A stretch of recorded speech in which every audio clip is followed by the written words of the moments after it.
Welcome back to Special Edition with Betsy Wurzel.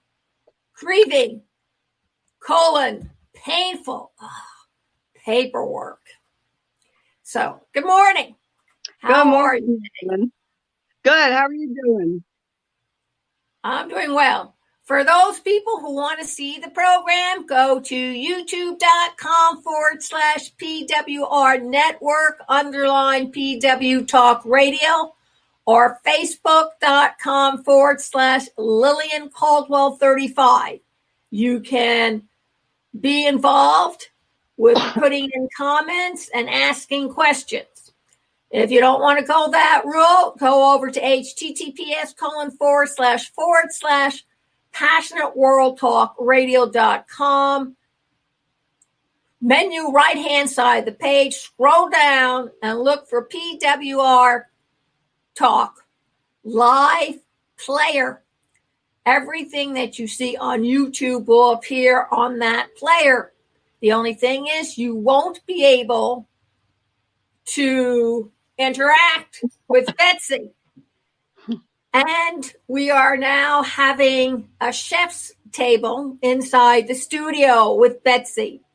So if you would like to see this show live and you're too lazy to go to YouTube, Facebook, or to the website, please send us your email and we'll send you out an invite. Note that your mic will be muted. It's a special privilege to come in and sit down with the master. Thank you, Lillian. How are you? You're welcome. How are you? I'm doing pretty well. It's been a pretty hectic week. One of my friends had a little bit of a breakdown, so I had to rush her over to the hospital. And I made the mistake of telling the people in an emergency room, gosh, I haven't seen this place empty in my whole life. It's always full of people. And they kind of looked at me and said, oh, yeah, the pandemic. Sorry about that. They were not laughing. But it was, you got immediate service. I mean, usually you're in there for 5-6 hours. Mm-hmm. They have gurneys in the hallways and people sitting on the hallways. So quite a change. Yeah, that's what I've been hearing. I want to say good morning to all the viewers. Good afternoon, wherever you are in the world. And we're going to talk about painful paperwork. I'm getting an echo. Can you hear me, Lillian? I can hear you, but yeah, it just started. I don't know. Are you sure you didn't invite an alien in from outer space, or there's a little ghost running around in the background that we can't see? Maybe it's my evil twin. No, it could be evil twin. I know I have one running around somewhere. What I like to talk about, as you mentioned, is painful paperwork. What is that? And why am I talking about it? People might think, oh, Betsy, why are you talking about grieving? That's such a downer. Because you know why, folks? We need to talk about it. We need to bring it out in the open. The paperwork that you get to do after your loved one dies is painful. I don't know how else to say it. It was for me. Maybe it won't be for you. No, it's painful and it's expensive. Yes. I know I needed at least 10. The funeral director gave me 10 death certificates, and they were $10 a piece here where I live. So that's $80 right there. You're lucky. Mine was 20. Wow. That's a lot. I thought 10 was a lot. Yeah, it was over $100. I was not a happy camper. And we haven't even gotten down to closing out the estate with your lawyer and settling it with the government downtown, folks. This is just a prelude. Right. Wait till you talk to the different funeral directors about burying your loved one in a pine box. No, they don't exist anymore. Or cremation, bad news. They cost just as much as getting buried. Yes. And some people, before they have their cremation, they have the wake, or they have, the wake. So you're going to be paying for that plus the cremation.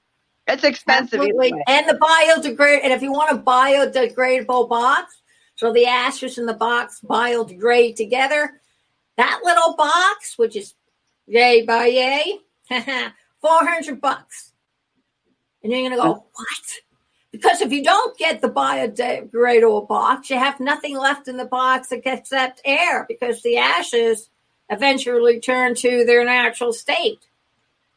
So you have this box that you're paying for that's nothing in. At least in the coffin, you have a skeleton. Kind of like the prize in the Cracker Jack box. Yes, I remember that. Remember that well. Well, I know from my own experience, Lillian, that I didn't know, myself what to expect of my own feelings. And folks, there's no wrong way to feel when you're doing this painful paperwork. When you get your loved one's name taken off of your bills, some companies I found want a death certificate, some don't. You don't have to get your loved one's name taken off. My mother-in-law didn't. She had my father-in-law's name on there till she died on some of her bills. But I wanted to get Matt's name off of the bills. And I did have to submit the death certificate. And then when your new bill comes and it has your name on there, it just is so, to me, heart-shattering. Yes, I know Matt is gone. I know he's not coming back, but just to see my name on there is just really hurtful. It just hurts. And it's okay for it to hurt. Acknowledge it. That's what I did. I acknowledged it. I was in tears. I went to Comcast. That's my cable company, and I had to show the death certificate. The telephone company, I don't remember if I needed the death certificate. Oh, that's your company. I did. I didn't really have to deal with the credit card companies because Matt hadn't used the credit card in over 10 years. And I think I had his name off anyway because he couldn't use it. But if you do have an account with your husband's name on it, then you had to take care of that, and you had to close out that account, and they're going to ask for the death certificate. I didn't have to probate the will, Lillian, because there was nothing to probate, so I didn't have to go through that. But I'm sure that's a painful process. You could probably talk about that.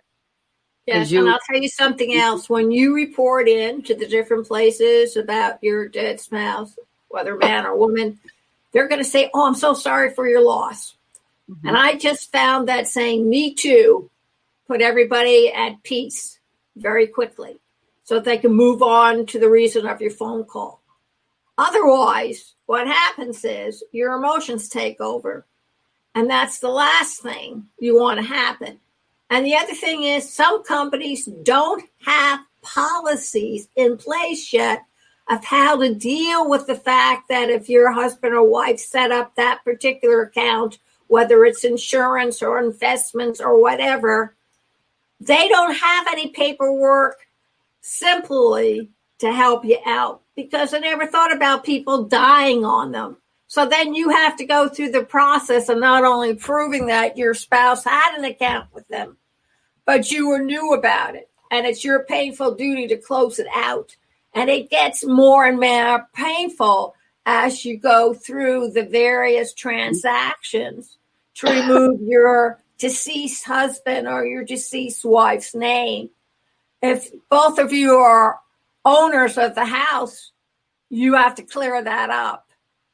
When it comes to paying city or state taxes and federal taxes, you have to get that person's name off of their roll. When it comes to anything that your spouse has been involved with, like my husband did a lot of work for the Democratic Party. I finally had to tell him, my husband is dead. Didn't you read the obituary? It's there legally. Barry Jacobson, deceased, and they give the date and all that other stuff. but these people don't know how to read. They never got past the 3rd grade, apparently. So it's your job to make sure they understand that your spouse is no longer among the living. You think about the Social Security checks that go out to dead people. You have to notify Social Security. Those Medicare benefits that take care of dead people, you have to notify Medicare. You have to notify the bank. Your husband's dead. You want him off the checks. Otherwise, you have to cross out his name and write deceased. Otherwise, you're going to get into trouble legally. So you need to remember all these things, and you need to keep all that paperwork. And trust me, you will get notifications and different types of paperwork from the various companies that you need to have on hand. Why? Because maybe 10 years from now, when you go out to buy a car or buy a house, you're going to have to go through the rigmarole of proving that that person is no longer alive. That's right. Yes. Especially if his name is on a line of credit, or you've taken out a loan and his name is there or her name is there. You have to prove to them that he doesn't exist anymore. Some of them don't take no for an answer. Some of them drag on. My thing dragged on for 4 months after my husband died.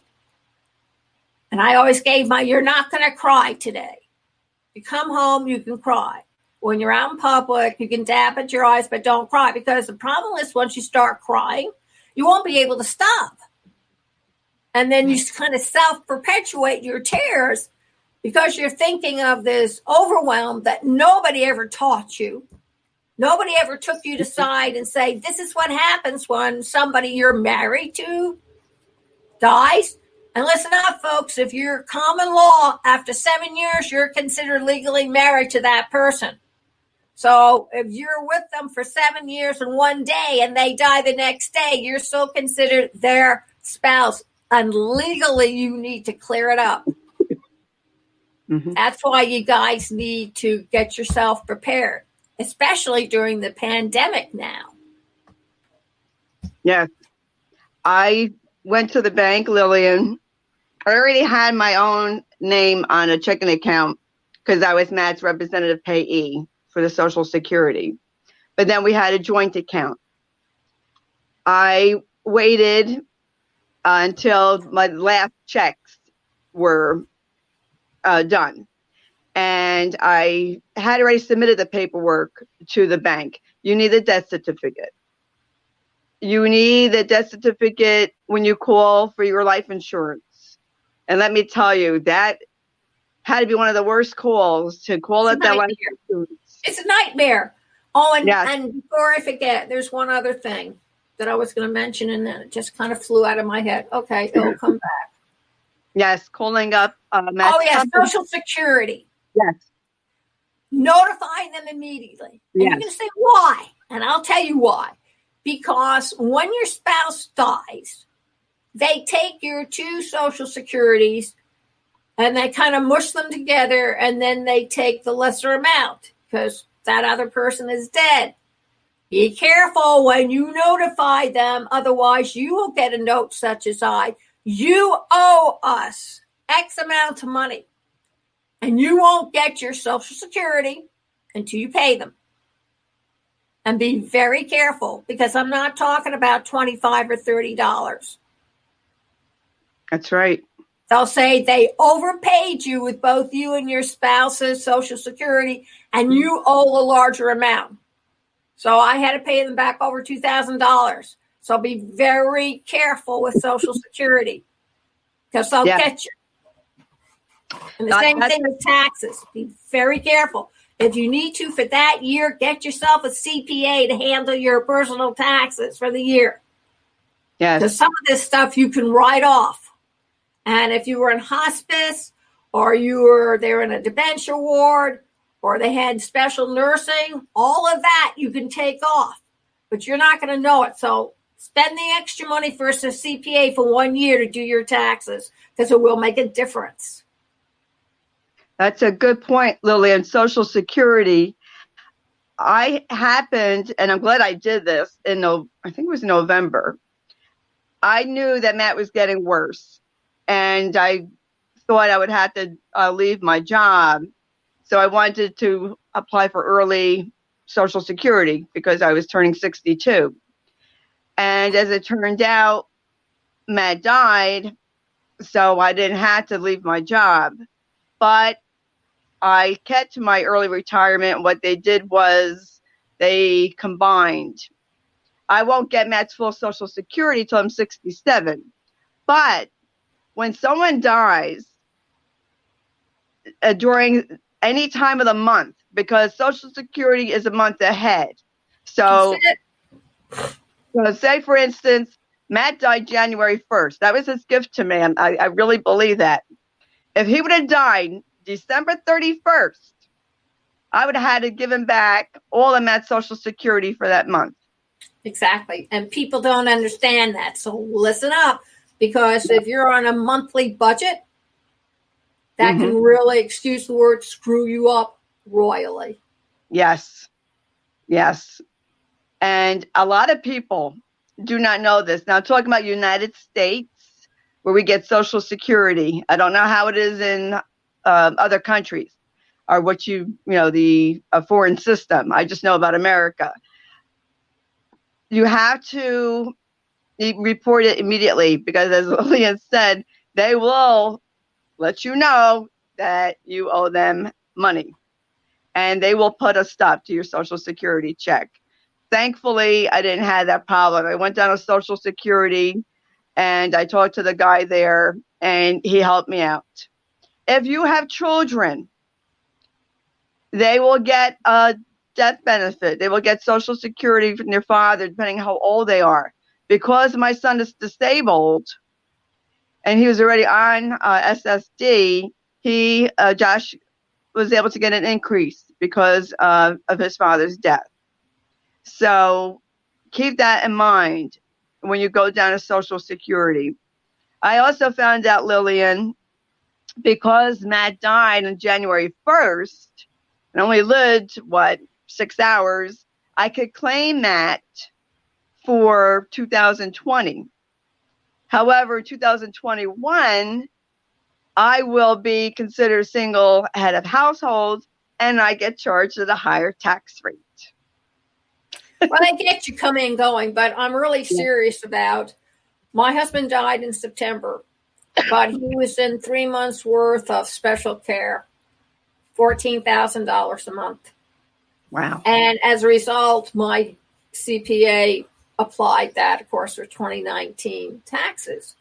And it's made a big difference. So find out what you can deduct. Even if you go over to some of those other places, I forget their name. I can hear their theme songs, but don't remember who they are. Really talk to them about, can I deduct this? Because this is all medical for the upkeep of my husband. And according to my CPA, you can. So make sure you claim it, because that will make a big difference. I think for the first time in 10 years, I actually got some money back from the government, not only for my business, which blew my mind, but also for my taxes. So you have to understand that Social Security is considered revenue coming into your house once a month. So you were taxed the first time when you earned it 50 years ago, and you're getting taxed on it again because it's money coming in. Yes. From a savings account that you yourself put up. But you have to understand that this Social Security is not free money. It's taxable. Just like your unemployment insurance you guys get. Guess what, folks? You have to declare it on your tax return. It is income coming in. And if nobody's explained it to you, I'm explaining it to you. It's a real shock to know that your unemployment insurance claims are not a nice gift from the government. They expect to be paid back in the form of taxes. Yeah. And I want to bring up, Lillian, that you said about the unemployment.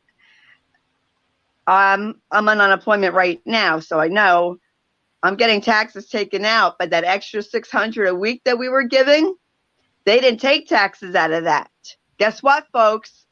The end of like next year, I mean, when you do your taxes in 2021, 2020, They'll you take will the taxes.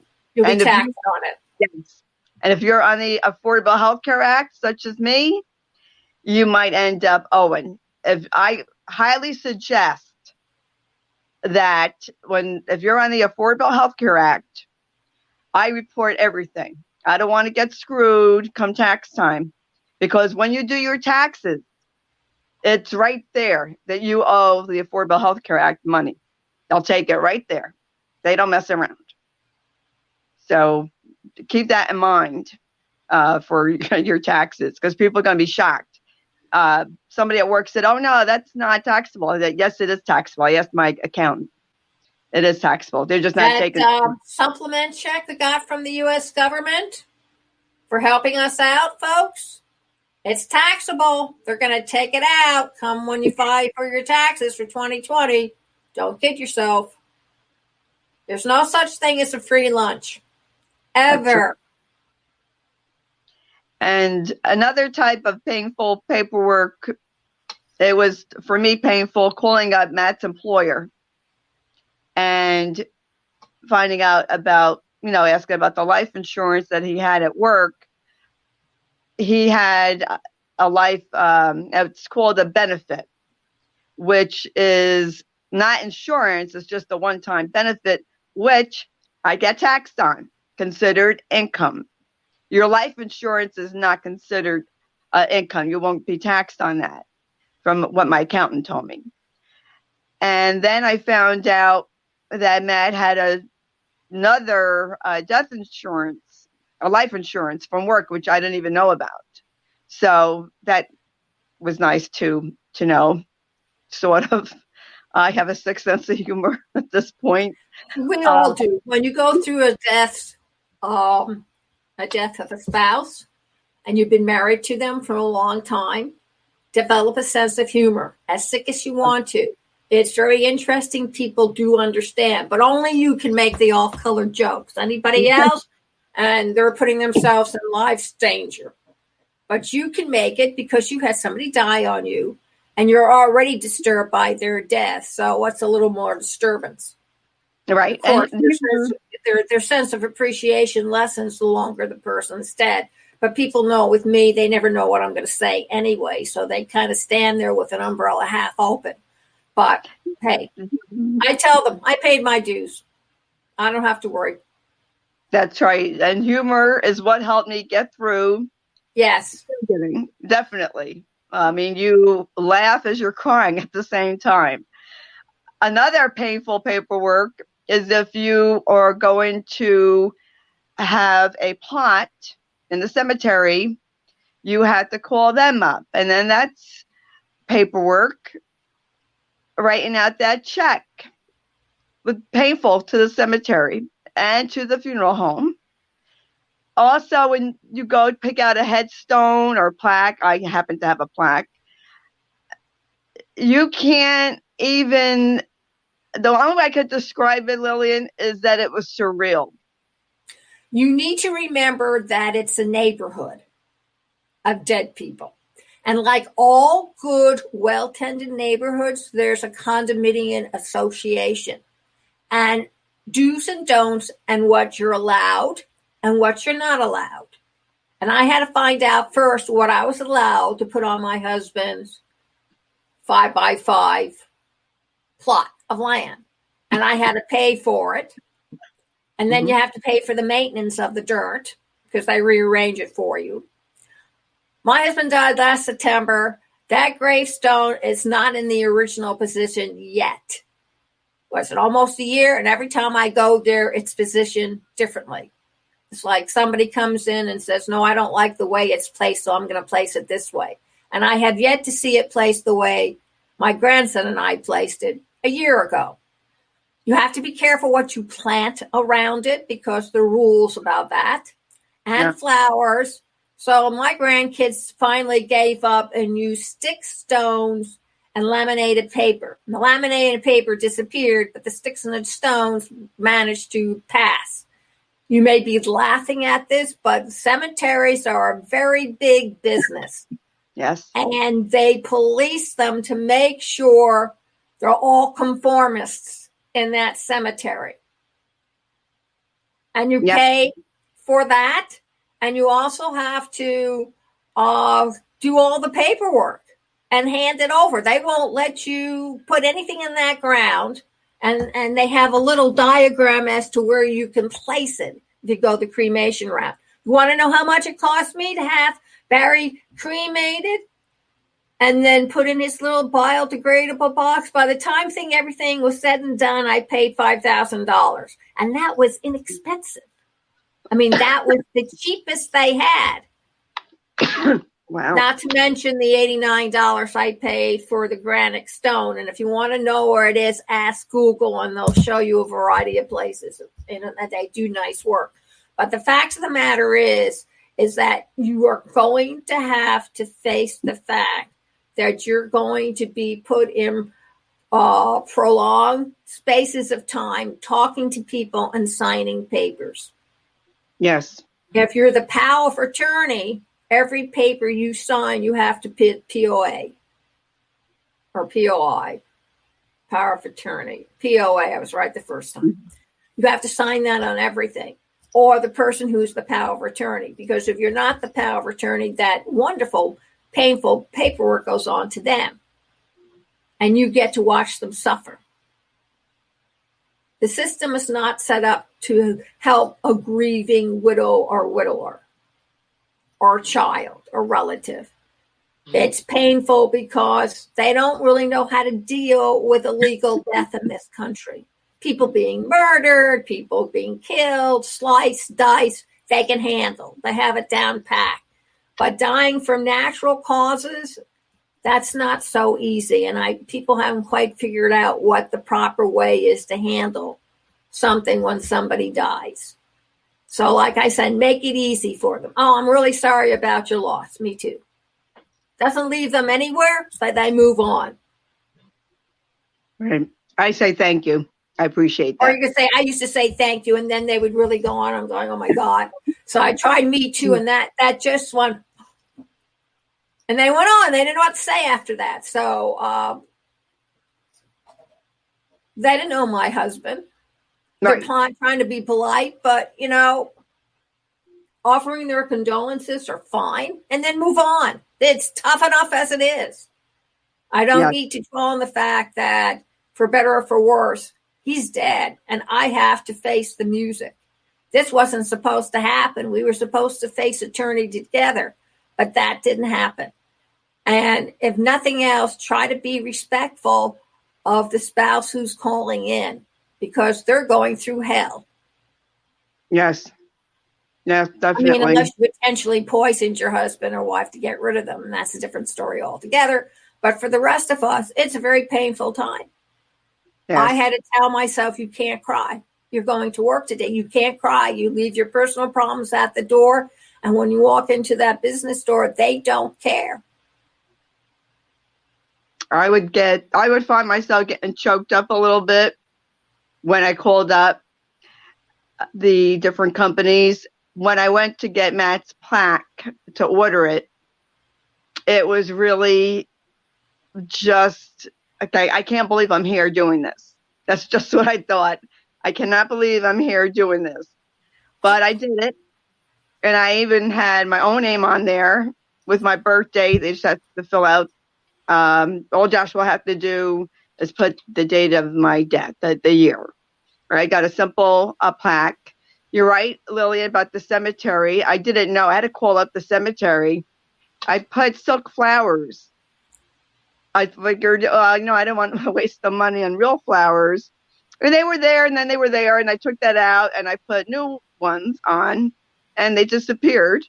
So I called up the cemetery, and I said, do you allow silk flowers? And she said, no. That's why they were removed. So you can't have silk flowers. That's why people put stones. Yeah. And actually that's a Jewish tradition of putting stones on a plaque or a headstone. Because when we went to see my dad, we would put stones on his plaque. You have to be careful, though, because I read this at the cemetery and also at the plaque place. If you put stones on some of these plaques, it will scratch it. So maybe if you want, you could put it around. It's, so individual how people feel, how they deal with it.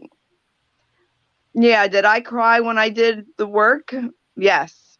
I had to choke back the tears, and I talked to Matt's insurance person, the insurance company. It was very painful experience. There's no doubt about it. But I chose, Lillian, to have the mindset that, yes, this is painful. I acknowledged it. This sucks. I acknowledged that. I told Josh, yeah, it is sad and it does suck. But now we had to move on. And I try to tell Josh and myself not to focus on the horrible end of what happened, but the whole life of that person. And that's how I want to look at Matt's life. Not just the end. He wasn't just the end. It was from when I knew him, and even when I didn't know him, until the end. And, it's hard. It's hard to get that image of end of life out of your mind, for sure. I had nightmares, and I still had trouble dealing with it. But I'm working on it. We're all a work in progress. Absolutely. There's one other thing I forgot to add about Social Security. Make sure you write down your dead spouse's Social Security, because you're going to need that number. They'll ask for that number. Whoever you're doing business with, whatever account you need to close out. So, I hate to add a little bit of a burden to this, but make sure you have his or her Social Security number with you. Because the first couple of times I was caught, and I said, well, you're going to have to wait. And I finally found it because it was on the birth certificate. But the thing of the matter is that if you don't know your spouse's Social Security, you can't get anything done. That's right. So don't forget, Social Security is that star element that you're always going to need. Yes. And you definitely want to call Medicare up. Yes. So that they don't keep taking money out of the Social Security number of your Otherwise, spouse. you'll have to pay it back. Right. Got to work the post office. My doctor didn't know his patient was dead, so I told him. And he said, oh, he's dead? The hospital didn't notify me. So don't always count on hospice or the hospital contacting the primary doctors, telling them that the patients are dead. That doesn't happen in the real world. Yes, that's a good point, Lily. And I called that Matt's primary doctor. I told him, and I called the neurologist, and I even called the eye doctor. And I said, the eye doctor and the dentist. You got to let these people know. I told the dentist. See your husband in a year and needs his teeth cleaned. I said, he's ashes. And the guy looked at me and says, oh, okay. And that explains it. Luckily for me, he had a brain in his head. Yeah. I mean, you get tired of saying my husband's dead or my wife's dead. It's painful to say that. He's ashes is not as painful. Besides, I was telling the truth. He was ashes. And one other thing, if you have a little boy or a little girl who's into dirt and stones and things like that, my little grandson decided he needed a tower of stones on Grandpa's grave. And that's what he did. So make sure that they understand this is not a new play area for them. Of course, he thought he was honoring his grandfather, and granddad would understand the stones because they did this all the time in the gravel pit behind the house. But the cemetery wasn't so hip on the idea. So we had to remove several hundred stones. But the thought was there. Mm-hmm. Yes. So make sure you explain in simple language for some of them. Now, my little one at 7 would be insulted if you use simple one-syllable words. He understood a lot more than that. So I just told him that if they had all those stones there, Grandpa, if he had a stretch, would have problems. And he agreed. Oh, that's kind of cute. That's a good way to explain it. Personally, Lillian, I don't like when people tell their children, Grandma, Grandpa are sleeping. Or in heaven. You have no idea what's up there. Or whatnot. You know, I just, you know. They're dead. They're gonna be afraid to go to sleep because they're going to be afraid they're not going to wake up. Exactly. I mean, my little, he was 6 when his grandfather died. He knows Grandpa is dead. And he can't come back. He can't paste the ashes back together. He understands that.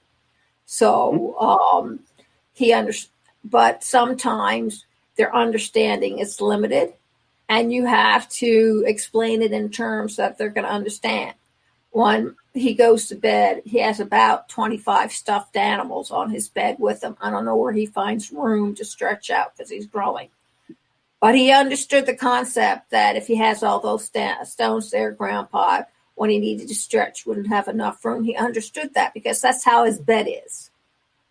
So if you know your grandchildren, and I know my grandchildren, I knew he would understand exactly what I was saying because when he stretches out, 2 or 3 of those stuffed animals land on the floor. Mm-hmm. Yes. You have to explain it the way they can best understand. Yes. And then he comes up to me and he says, Grandma's dead. He can't stretch. And I said, well, his soul can. And he said, yeah, that's what I thought you meant. That's okay. We'll take some of the stones away. So if you treat them with respect when you're talking to them, you'll get back respectful answers. Yes. I had a little girl in the preschool. She said to me, I think it was around Christmas time, and she said, Miss Betsy, what would you like Santa Claus to bring? And I said, oh, Santa Claus can't bring what I want. And she said, what do you want? I said, I want a cure for this disease that my husband has. Alzheimer's. She goes, can't you make, because I used to call him Mr. Moose to the kids, can't you make Mr. Moose better? I said, no, I wish I could, but I can't. And I explained as best as I could that Mr. Moose's brain was sick. And you have to be careful, with kids, what they go home and tell their parents. And they, the parents were really great with me when they knew, Matt was dying and when I came back to work. And that was really emotional, really emotional. Get emotional just thinking about it. Hugging me, telling me they're sorry. And I couldn't help just tear up like I'm doing now. But, it's okay. I didn't like showing emotion at work because I work with kids. But if they saw me, and I would say, yes, Miss Betsy's a little sad. And they would give me a hug. And that's okay. I feel better. Because kids are very smart. They pick up on your feelings very quickly. Yes, and they do. Yeah, they really do. And they were really sweet. One little girl would say, because I showed her a picture of Matt, he's dead, isn't he? I had to laugh. And I said, yes, Mr. Moose is dead. Why? So, we would go have the routine, and this little girl would ask a lot. But, they're curious. So. Yes, and you have to answer the questions. It's like, my grandson said, why did Grandpa have to die? And I said, because he couldn't breathe in his lungs anymore. They shut down on him. I wasn't going to say he gave up. He knew his quality was life. That would go straight over his head. And I said, some days when you really just don't feel like getting out of bed and you want to stay in it for a while, He said, yeah. And I said, well, Grandpa was really very, very tired. And he decided he just wanted to go to sleep. And because he was tired. And he looked at me and says, okay, Grandma.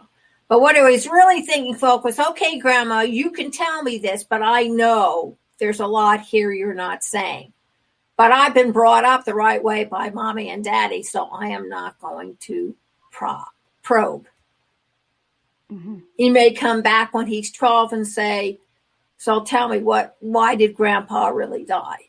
Because kids don't really leave things like that alone, but they take it inwards in them. And when they grow a little bit more and they have a little more knowledge of the world, they come back out with it. So be prepared. Yes. So then Grandpa and Grandma are still alive. I mean, he still visits the grave about every 6 weeks. And this is a 7-year-old because he misses his grandfather. He talks to his grandfather. He says, you think it's okay if I talk to Grandpa? I said, oh, he loves it. Grandpa's a great listener. I said, he always was. Yeah, I talked to him. Yeah, he knows that he'll never hear anything from Grandpa. But the fact that he can go and talk to Grandpa about his troubles or whatever bothers a 7-year-old, and that Grandpa will listen and make no judgments on him, make no demands on him, that's a wonderful thing for a kid to go and have. Yes, I agree. When I take Josh is 36, and we go to the cemetery, Josh will start crying, and we'll both start crying. And, I'll pat Josh on the shoulder and say, it's okay, Josh. It's okay. You might always cry when you come here. And if you cry every time you come to the cemetery, it's okay.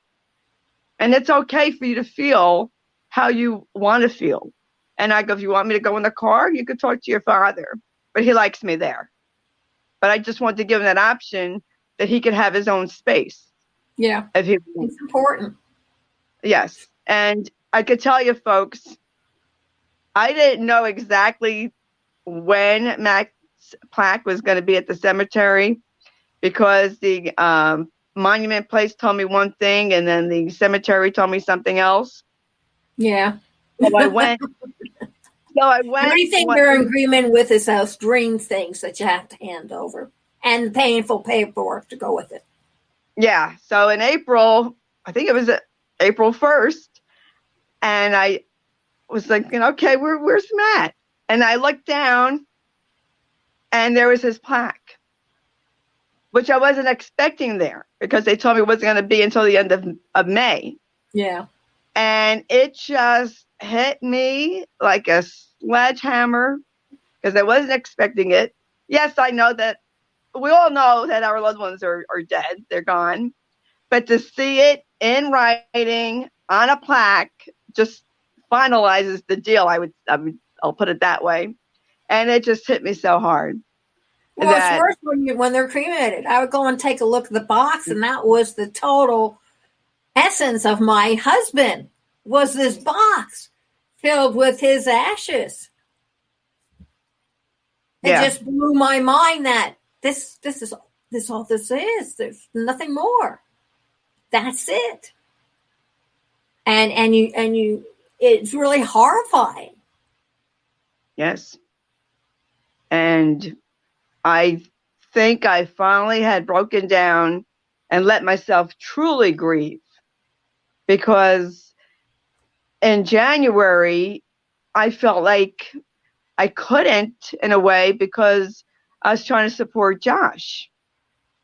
And I don't think I grieved the way I should have because I wanted to be there for Josh. And I said, you know what? I got to grieve. I got to get this out of my system. I got to get this out of my body. And I did. And you know what? I felt a lot better. Yeah. I felt a lot better just sitting there in my car, sobbing my eyes out. And folks, if you have a cemetery or even if you have an urn in your house, and if you cry whenever you see it, it's okay. people want their feelings validated, I think, Lillian. Is it normal for me to feel this way? Is it normal for me to feel that way? You know what, folks? Normal is a setting on a dryer. What is normal? What's normal for you may not be normal for me. Or anybody else. Or anyone else. You know what I call my life? I call it the new different. I refuse to call it the new normal because there was never anything normal about it. It was never normal in the first place. I mean, when people say it has to go back to the way it was, and I'm thinking it's not going to go back to the way it was. Just Right. the way it was won't go back to the way it was before that. Every generation or every several generations, something comes along and shakes up the population. And this is Mother Nature's way to determine who's going to be sticking it out and who's not. Mm-hmm. Yes. And whether you like it or not, what we're going through now is going to be the basis for the generations that are being raised now. And they're going to take what happened during this pandemic into their elder years, just the way the people who went through World War II as children are now in their 80s and 90s and still can tell you about the war if you have enough guts to ask them about it. I mean, I know several people from Europe who live over here, and as children, they ate tulips, and they saw their parents shelter the Jews and send them on the way, and then they were caught, and her parents died.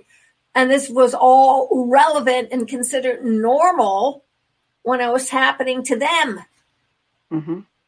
And they still carry it now. You're going to always carry the wounds that you receive while you're growing. So my grandson and my granddaughters will always remember the pandemic and take it and keep it close with them until the day they die.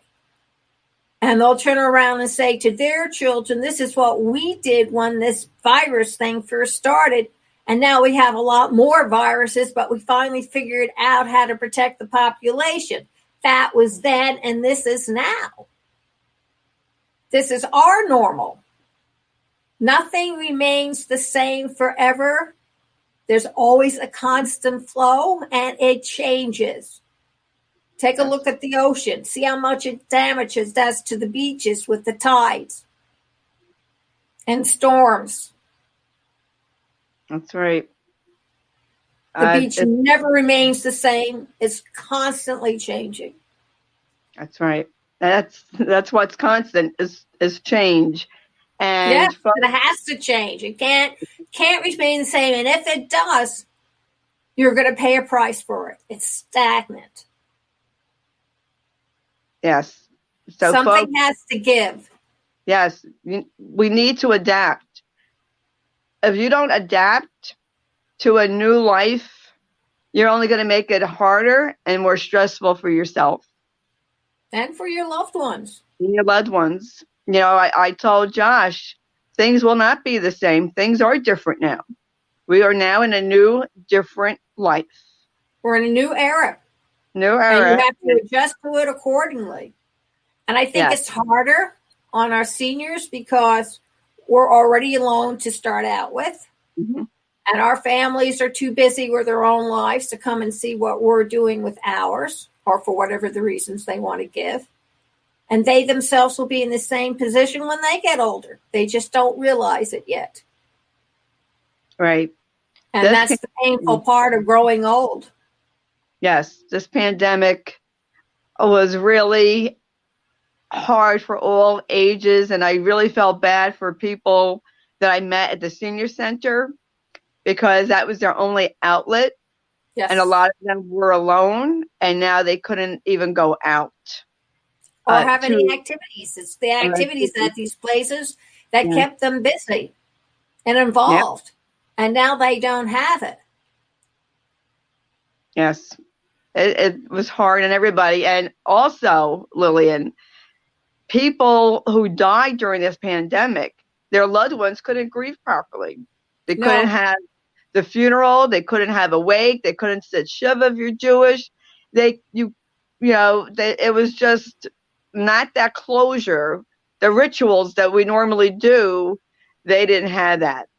As a matter of fact, the funeral director told me that if Matt died during the pandemic, which I'm glad he went before, it would only have been me and him there. Josh wouldn't have even been able to go. Yeah, and you have to recognize that the new conditions that are going to be around for the next several years, because even when they get the vaccine, it's going to take longer than 1 year to get everybody just in the United States vaccinated. Come on, not everybody in the United States has even been tested yet, despite what the government thinks. So the hope of getting a vaccination, we're very low on the totem pole here. It's the kids first because they represent the new generation. Then, of course, there's all the upper classes with all the money and the political favors and everything else like that, and the actors and actresses who rate higher than, cockroaches.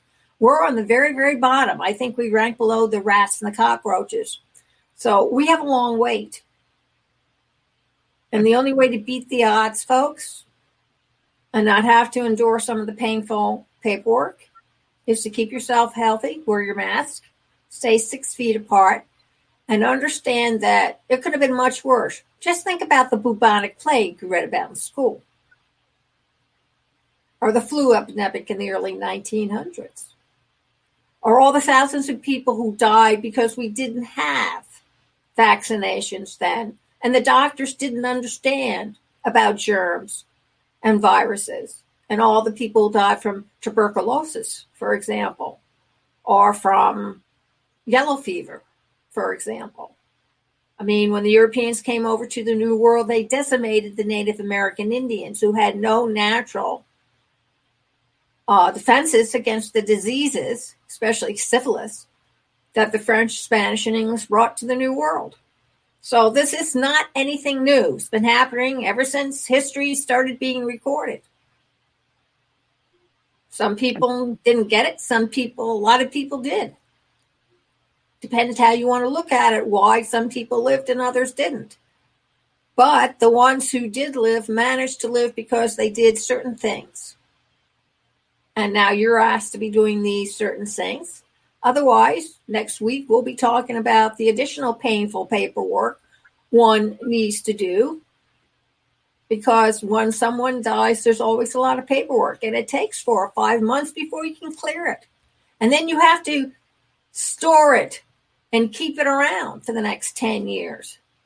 Why? So you can prove that your spouse is dead, because people have very short memories. Yes. I'm still returning mail to the credit card companies and to banks and investment services. My husband's been dead for a year.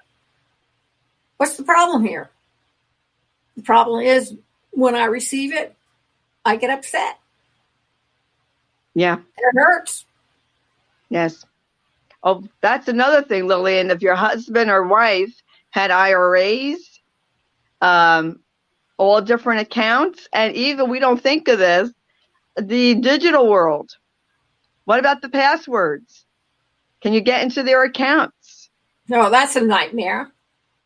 Especially if they don't write things down for you. I know there are things on the net still that my husband initiated that I never figured out how to get into and close down. But you better believe that he's still a living entity on the net, because I get emails for Barry all the time. We need to wrap this up. Next week, the program is going to be at 2 p.m. All right? Okay. One of those moments from God. An act of God is interfering. So the program will be at 2 p.m. Special edition with Betsy Wurzel on Passionate World Talk Radio. Educate, enlighten, entertain. You got questions? Email Sloan at Betsy31, thank you, at gmail.com. Got questions for the producer? LSC at passionateworldtalkradio.com, or leave a voicemail, 484-364-1032. You want to add anything, Betsy? Yes.